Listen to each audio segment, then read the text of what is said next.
നമ്മുടെ അനുദിന ജീവിതത്തിൽ കടന്നു വരുന്ന വേദനകളോ സഹനങ്ങളോ സങ്കടങ്ങളോ തിക്താനുഭവങ്ങളോ തിരസ്കരണാനുഭവങ്ങളോ ഇതൊന്നും ആ സമയത്ത് എന്തുകൊണ്ട് എന്ന് ചോദിച്ച് അസ്വസ്ഥപ്പെടുന്നതിനേക്കാളും നല്ലത് ദൈവത്തിന്റെ അനന്ത പരിപാലനയിലും ദൈവത്തിന്റെ പദ്ധതിക്കും വിധേയപ്പെടാൻ നമ്മൾ പഠിക്കണമെന്നാണ് പറയുന്നത്.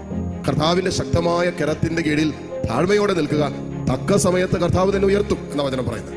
ഈ അനുഭവത്തിൽ നിന്നുകൊണ്ടാണ് നമ്മൾ സ്വീകരിക്കേണ്ടത്. അപ്പൊ നല്ലതുണ്ട്, ചീത്തയുണ്ട്, നമുക്ക് ഉൾക്കൊള്ളാൻ പറ്റുന്നതും അംഗീകരിക്കാൻ പറ്റുന്നതും അംഗീകരിക്കാൻ പറ്റാത്ത അനുഭവങ്ങളിലൂടെയൊക്കെ ഒരു മനുഷ്യ ജീവിതം കടന്നു പോകേണ്ടി വരും.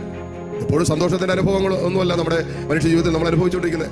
എന്തോരം സങ്കടങ്ങളുണ്ട്, ഇന്നലകളിൽ എന്തോരം സങ്കടങ്ങൾ ഒരു ജീവിതം കടന്നു പോകുമ്പോൾ ഈ ലോകത്ത് നമ്മൾ അനുഭവിക്കേണ്ടി വരുന്ന സങ്കടങ്ങളുടെയും വേദനകളുടെയും നമുക്ക് മനസ്സിലാക്കാൻ പറ്റാത്ത സ്വകാര്യ ജീവിതത്തിന്റെ നൊമ്പരങ്ങളുടെയും അനുഭവത്തിലും ദൈവത്തിന്റെ പദ്ധതിക്ക് വിധേയപ്പെടാനും വിട്ടുകൊടുക്കാനും ഒരു ദൈവ പൈതൽ തയ്യാറാകുന്നിടത്താണ് ഇത് സ്വീകാര്യമായിട്ട് മാറുക. ആ വിഷയത്തിൽ സ്വീകാര്യത എടുക്കുകയും നമുക്ക് ജീവിതത്തിൽ മുന്നോട്ട് പോകാനും പറ്റുക.